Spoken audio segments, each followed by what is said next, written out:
Hello, everyone, and welcome to episode 62 of the Anatomy of Knitting podcast. My name is Erin, and I'm going to be your host.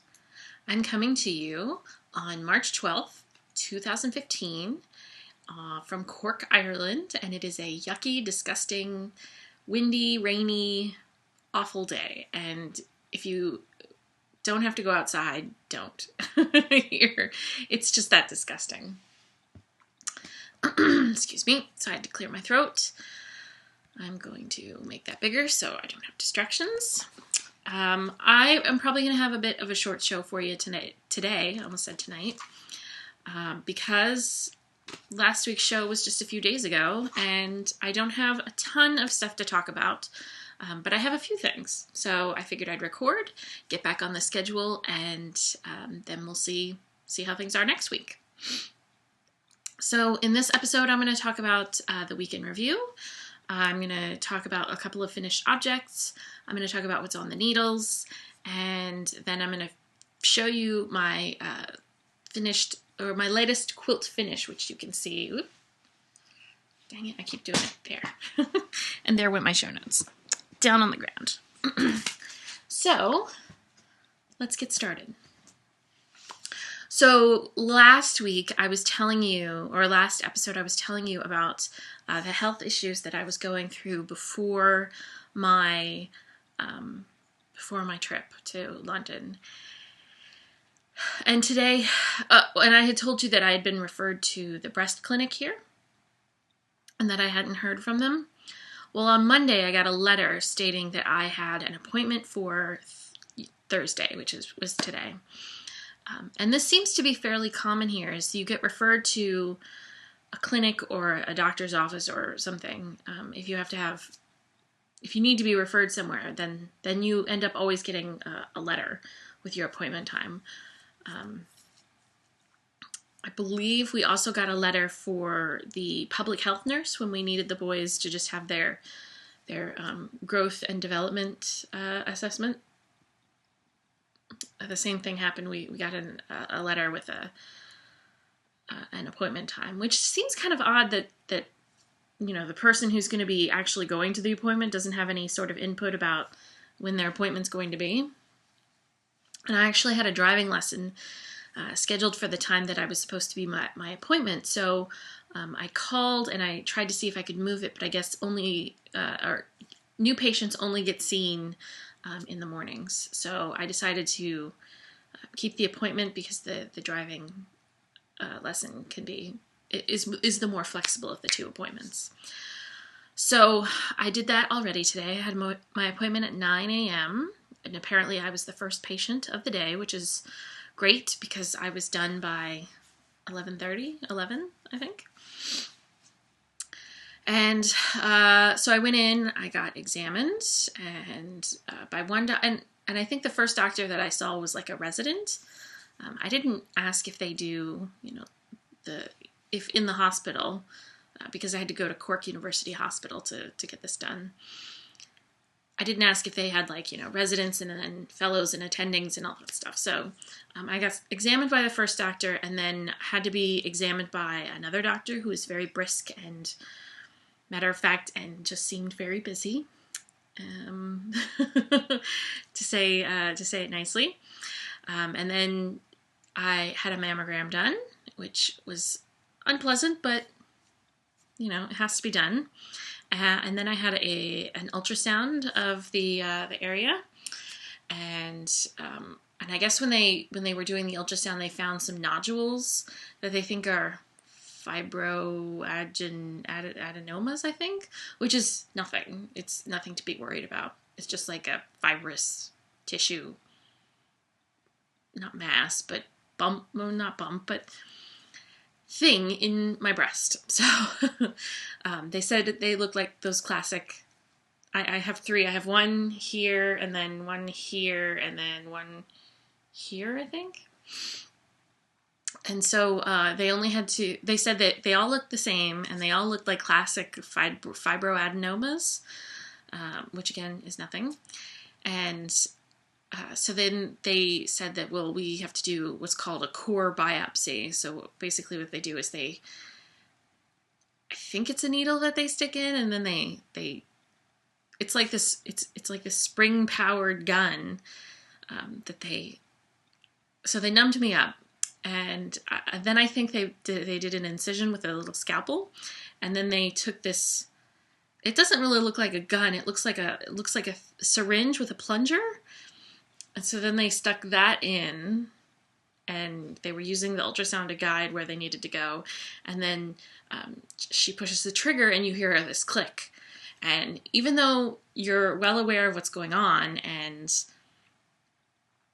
you're prepared, you're not. She'll go, okay, I'm gonna do that. I'm gonna take the sample now. It's still just is so startling. So I've got a little dressing on here, and I should hear the results in a week, and I'm completely confident that it's going to be nothing. So that was the adventures this week.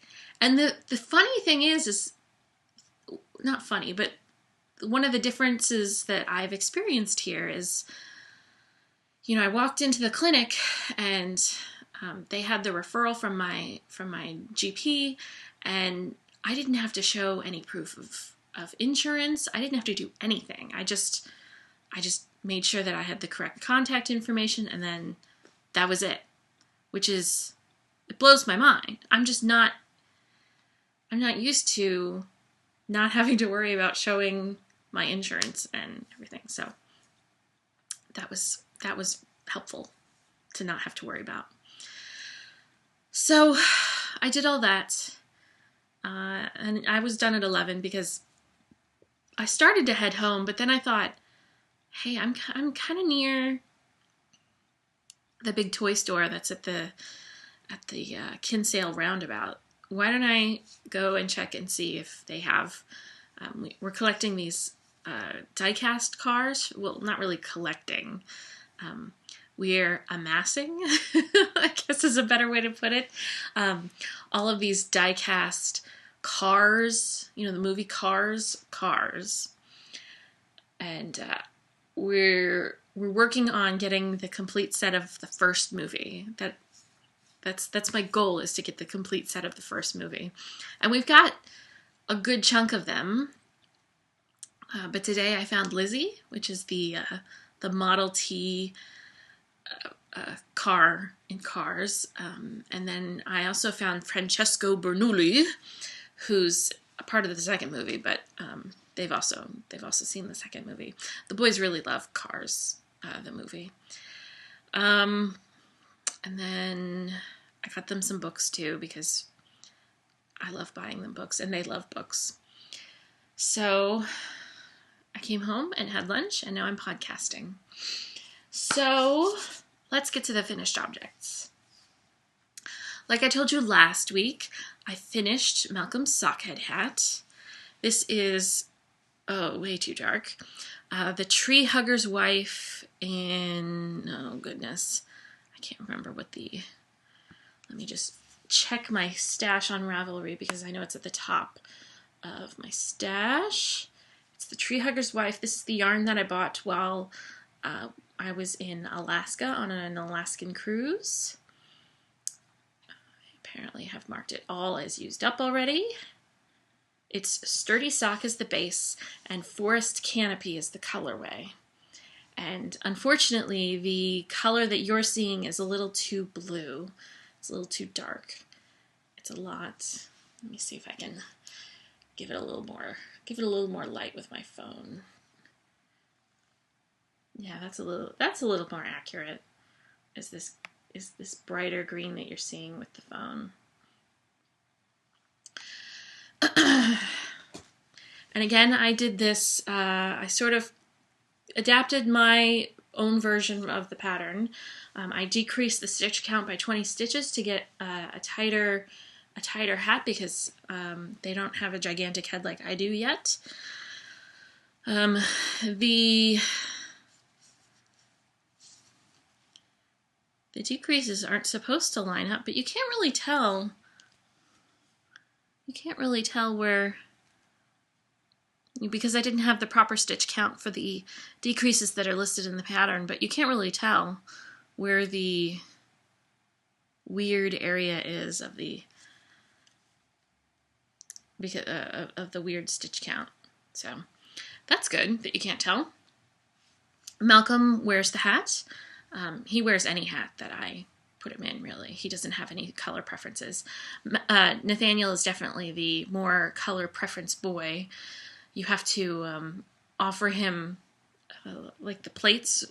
Even though it has identical food, you always have to offer him the plate first, whichever two plates you have, in case he has a color preference. Because I know that there's a blue bowl he has to use, and with last night's dinner, he had to have the yellow plate. So Malcolm doesn't care. He'll do whatever. And Nathaniel still refuses to wear the smaller sockhead hat that I made him, and he continues to wear the silly Frou Jew hat that I made for myself. So basically at this point it's his hat. And we took the boys out on a tricycle ride the other night, and Malcolm wore his hat, and he looks very cute in it.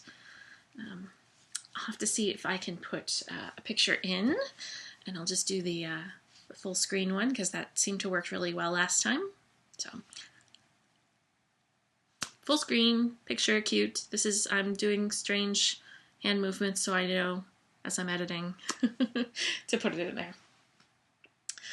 So the second thing that I have as a finished object is what I was working on while I was in London, and that is another sockhead hat. I don't know. Let's see. I've done 3 sockhead hats for me.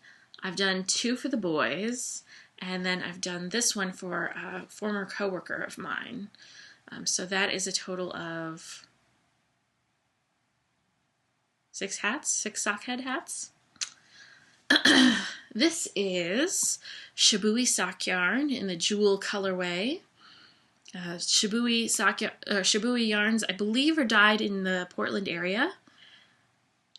And it's put up kind of like Koigu, where it's a short amount of yardage. I think it's like 195 yards or less than, or just a little bit over 200 yards per skein. So you have to buy 2 skeins to do a pair of socks.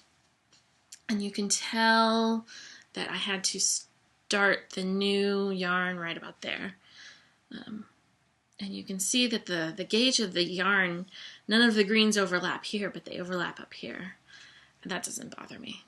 I think once you're wearing it, it's not going to be weird.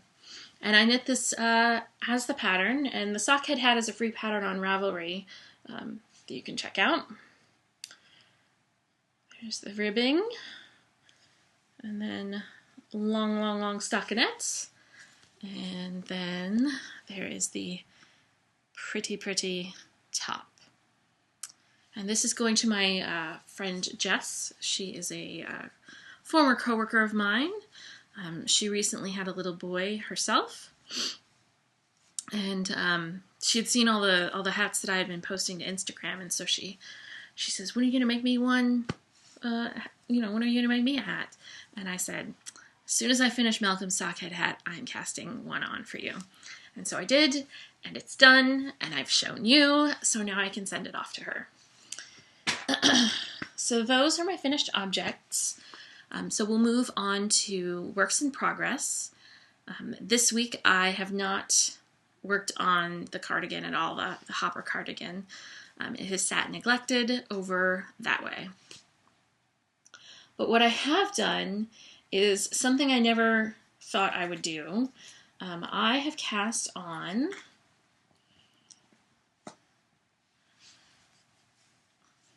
a sock yarn blanket. I never, ever, like I've seen people do these, and I thought, oh, you guys are crazy for making a blanket out of sock yarn. But I have all these super awesome skeins of yarn, like the one that I used for Nate's hat, that I've got a fair amount of yarn left over. Maybe I should do something like mittens or something for them, but they won't wear mittens right now. So I cast this on 2 nights ago. I started out with the Shibui sock yarn in the jewel colorway, And then I use the Tree Hugger's Wife in Forest Canopy. That's from that another sockhead hat. I am not exactly sure what this yarn is, and that color is way not accurate. It's sort of this greeny blue. Let me see if this trick, come on. Let me see if this trick will work again. Yeah, that's a little bit better. A little more accurate. This reminds me of Socks That Rock in the Spinel colorway, but I don't think that that's what that is.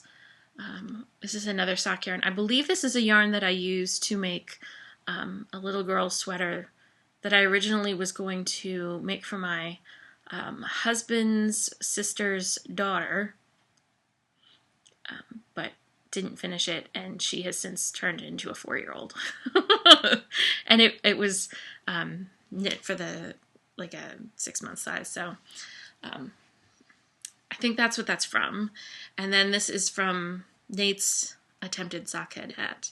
And I love in the beginning how the oranges and the pinks and the yellows got on that side, and then the blues and the greens were on this side. And then it kind of gets muddy in the middle, but I like that. I am using several tutorials off of Ravelry to knit this. The main one that I'm using is Zoe Knit Girl's version of the sock yarn blanket, and this is a free download on Ravelry. The thing that I'm not doing that that pattern calls for is that pattern sort of calls for this miter line to be, like straight up and down, and I don't want to do that. It's the directions tell you to knit however many squares you need to get the width that you want, and you knit all those individually, and then when you pick up for the next row of squares, that's when you join them all together. And I didn't really like that on point look. I mean, I guess it looks nice, I guess, but I think I like it this way better. So I'm just gonna knit a few squares, maybe one square a night. They take me about 20 minutes or so, 25 minutes. I knit, I finished this one and then knit this entire one this morning at the doctor, at the hospital. And I was in the process of weaving in the ends when I got called. And I've woven in these green ends, but I just haven't snipped them because I didn't have access to a garbage can easily. So that's the beginnings of my sock yarn blanket. I did have a lot more sock yarn to, as a source of blanketness prior to moving here to Ireland, but I was sort of trying to purge a lot of our stuff so we wouldn't have to use a bigger container to get everything over here. And I know one thing that I purged was these little balls of sock yarn that I had been keeping, but hadn't done anything with. But I did manage to keep about this much. And some of these I think are skeins that I haven't used for much of anything. Like this blue one, I don't think I've used for anything. I think I wound it up to attempt to make some socks, but just that it never worked out, the pattern I chose. So, yeah. And I've got one skein of hand spun in here that I'm going to try and use. This is a yarn. I think this is also Shibui, and I use this to make a stripy sweater for my husband's cousin's daughter. And there's just a lot of sock yarn.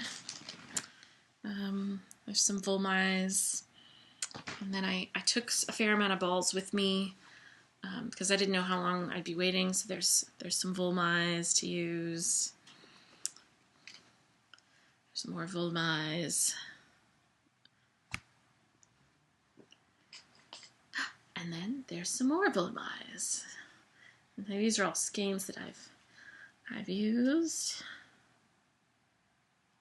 That's blue, red, and black. So, yeah, that's going to be a big multi-year project, I think. Yeah, that's I gotta put this because it's got my little darning needle that I just stuck in there, so I gotta keep that safe. Let's see. That's all the knitting that I have for you. I would like to show you the new quilt that I finished, and unfortunately it's fairly linty. So hopefully I can show you a non-linty portion. This is the Spin It Again quilt is the name of it. It is from the book Vintage Quilt Revival. Okay, now that I say that, that sounds wrong. So I'm just going to confirm Vintage Quilts. Let me just confirm. Yes, it is Vintage Quilt Revival. This is the second project that I've made out of that book. I also made, if you pardon me for a moment, the cross patch bag out of it as well. And, that's done with paper piecing. I made 2 of these, one for my mom and one for me. So there's the cross patch bag, and then this is the Spin It Again quilt. I decided to do my quilt in solids. So there's a white, there's a dark gray, and then there's the primary color wheel colors. I ended up doing, for quilting, there's a spiral in the gray, there's a meander in the white, and then I used clear thread in the pinwheel part, the spin it part. And then I just kind of did these wavy lines. And if you'll notice, the colors are spinning. So let's see, the red starts here. Oh, that doesn't look like it's spinning. So I think I gotta rotate it. Here we go. So you'll notice that the red rotates where it is in the quilt. And it goes across the short row like that. And this is I think about a lap size, not quite a twin size. And then the backing fabric I have is just some colored dots. I thought that went really well. And then I did machine binding on the binding, which you can't really see because it's black. So that is my latest quilt finish. And I think that's about it for what I have to show you. I have another IPS meeting on Saturday, so I'll have another IPS quilt block to show you next weekend, the one that I'm designing. The quilt that I'm designing for the IPS. I also need to make some blocks for the Modern Irish Bee, and hopefully I'll do those between now and next week, so you can see those too. So there will be more quilt blocks then. I told you that I finished my tunic in the last episode, and I wore it at the Knitting and Stitching show. I will try. It is currently dirty.